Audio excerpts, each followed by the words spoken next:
What happens when an alien plant with a taste for human blood lands on Earth and finds itself in the hands of a nerdy florist worker? Well, you get the crazy and wacky oddball events of The Little Shop of Horrors, horror comedy musical released in 1986 and directed by Frank Oz. Set in a city slum in the early 60s, nervous and awkward florist shop worker Seymour, played by Rick Moranis, is secretly in love with his co-worker Audrey, played by Ellen Greene, who is repeatedly abused by her brutal boyfriend Orrin, played by Steve Martin, a dentist with a love of inflicting pain.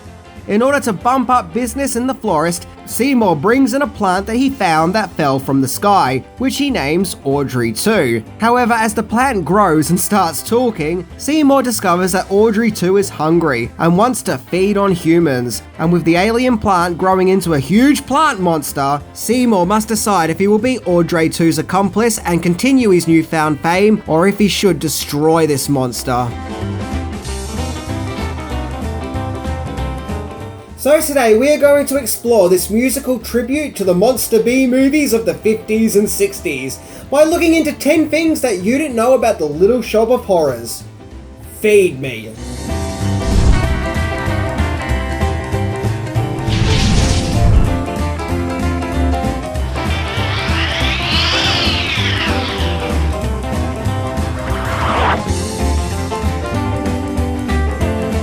Number 10. It started as a low-budget film from 1960. The genesis of Little Shop of Horrors goes all the way back to 1960, when director-producer Roger Corman directed the low-budget horror comedy.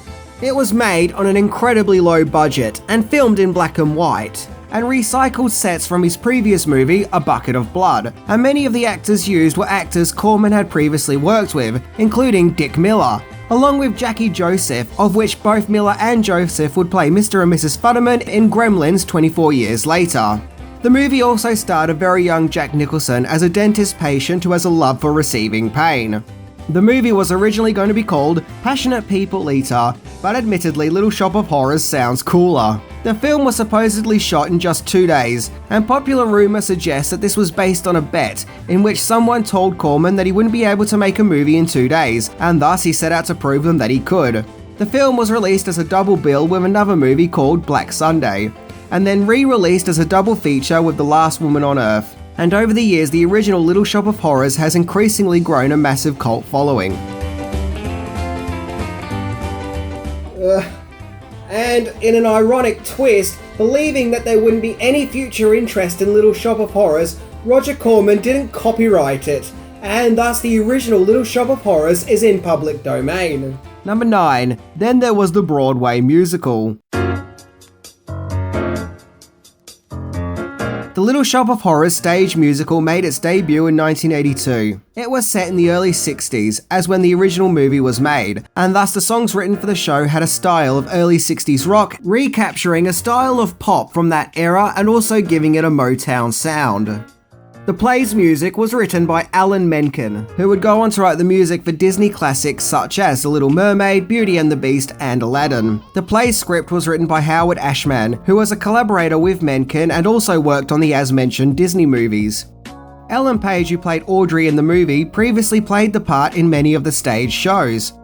Interestingly, the song Somewhere That's Green would be the genesis of the Little Mermaid song Part of Your World, of which both songs were written by Menken and Ashman, and both songs are about escaping the hustle and bustle of mundane life to bigger and better things. One of the stage show producers was David Geffen, who founded Geffen Records, along with the Geffen Company, that distributed movies such as Risky Business, After Hours, and Beetlejuice, where David Geffen saw potential in turning the stage show into a movie. Number 8. The Little Shop of Horrors was going to have some big-name filmmakers attached to it. In the early days of the Little Shop of Horrors production, the movie was going to be produced by Steven Spielberg and directed by Martin Scorsese, which would have been a momentous occasion for movie fans to see a collaboration by these two big-time filmmakers. And Scorsese's original plan was to film the movie in 3D, which is where my excitement for the What If project starts to dwindle, as 3D technology didn't exactly do much for Jaws. However, Charles B. Griffith, who wrote the script for the original 1960 film, took out a lawsuit on the Little Shop of Horrors production, which caused lengthy delays, of which both Spielberg and Scorsese's left the project. And who knows, maybe there's a parallel universe out there somewhere where Little Shop of Horrors, the Spielberg and Scorsese's edition exists. Number 7. From Muppets to Mayhem. So the production had to find a new director to lead the project, and at one stage John Landis was interested, but subsequently nothing came of it. Legendary actor and puppeteer Frank Oz was offered the director's chair for directing Little Shop of Horrors. Oz had been a long-time collaborator with Jim Henson, and had performed many memorable Muppet characters, such as Fozzie Bear, Cookie Monster, and of course his most celebrated character, Miss Piggy. He also provided the voice and puppetry work for Yoda in the Star Wars movies. Oz was making a transition from puppeteer to movie director, as when he was approached and offered to direct Little Shop of Horrors, he was currently working on his first directional debut film, The Muppets Take Manhattan. And of course, when Oz was offered to direct Little Shop of Horrors, his response was no. Oh, okay. However, Oz eventually grew more and more interested in the idea, and drew up some layouts and ideas of how to translate the musical into a movie, and thus he got the job. Number 6. Audrey could have been a pop diva. When it came to casting the awkward and nerdy Seymour, Rick Moranis was cast in the role, and he fits the bill perfectly, as he had just previously starred in the similar role of Louis Tully in Ghostbusters just 2 years earlier. Steve Martin plays the evil, brutal dentist who has a love for laughing gas and inflicting pain on people, and you can tell that Martin is just relishing the role with sheer delight, and that he's enjoying playing an over-the-top nasty guy. The film also features cameos from other famous faces, such as John Candy, Jim Belushi, and Bill Murray. However, when it came time to casting the character Audrey, the studio originally wanted Cyndi Lauper, but she turned the part down. I guess she just wanted to have fun and not be hassled by an alien plant monster. Barbra Streisand was then considered, but Ellen Greene was cast, who as mentioned already played the part in the play. Director Frank Oz cast her because he loved her performance in the stage show and couldn't see anyone else playing the part. I think she does alright in the role, but personally her squeaky high-pitched voice sometimes grates on me a little bit, but that's just a personal opinion. Number 5. Filming location. Little Shop of Horrors was filmed at Pinewood Studios in England. In fact, the entire Skid Row street was a set built on the Albert R. Broccoli 007 stage, which was the biggest sound stage in Europe. The previous year, the stage had burned down to the ground, while Ridley Scott was filming the movie Legend, but it was rebuilt again quickly for the Bond movie A View to a Kill. And what can I say other than the sets look amazing? When I first saw Little Shop of Horrors, I never would have guessed that the street was a studio set, and it still looks impressive now, as they managed to recreate early 1960s Americana on a British soundstage. I also love how run down and beaten up it looks. This looks like a world that's been lived in. However, that pesky British weather would also rear its head, as while filming the Suddenly Seymour song segment, the studio was so cold you could see the cold breath coming out of Rick Moranis' and Ellen Greene's mouths, in which in order to avoid this they had to suck on ice cubes. Yeah, and who said making movies was glamorous? Number 4, it took a lot of people to bring Audrey 2 to life. The big giant Audrey 2 puppet in all its glory looks pretty impressive, and it's especially impressive to watch nowadays, especially knowing that if the movie was made today, Audrey 2 would just entirely be a CGI creation, in which in my opinion CGI lacks imagination and creativity and is kind of lazy. Audrey 2 was voiced by singer Levi Stubbs, who was the lead singer in a Motown R&B group called Four Tops, who released several popular songs throughout the 60s and 70s. Stubbs would go on to voice an equally hideous monster called Mother Brain in the Nintendo-centric cartoon Captain N the Game Master. However, in order to physically bring the puppet to life in its biggest form, up to 60 technicians were used in order to operate the intricate puppet. In total, 6 Audrey 2s were created, varying in different sizes. In fact, for the Feed Me segment, the main puppeteer who operated Audrey 2 was Jim Henson's son, Brian Henson, who at the time was working on his father's movie Labyrinth, helping to bring characters like Hoggle to life. I don't know why, but I love the idea of Brian Henson working on Labyrinth and then travelling to the next studio to work on Little Shop of Horrors. Number 3. Comic book adaptation and cartoon series. So to coincide with the movie's release, DC Comics released a special comic book adaptation. Although the comic is illustrated just fine, the visuals actually look less cartoony unlike the film, and more straight and narrow, making the Little Shop of Horrors look slightly more realistic, especially with the absence of songs, which makes it more of a unique interpretation of Little Shop of Horrors. I would say that I don't think that they could get the rights to Rick Moranis' likeness, but by the looks of it, they also couldn't get the likeness to Audrey 2 either, as this horrific green mutant thing looks nothing like what we see in the movie. However, to me, it looks more like what Audrey 2 would look like if David Cronenberg directed The Little Shop of Horrors. In 1991, there was also an animated series called Little Shop. Yeah, just Little Shop. I guess they forgot the horrors. The cartoon deviates greatly from its source material.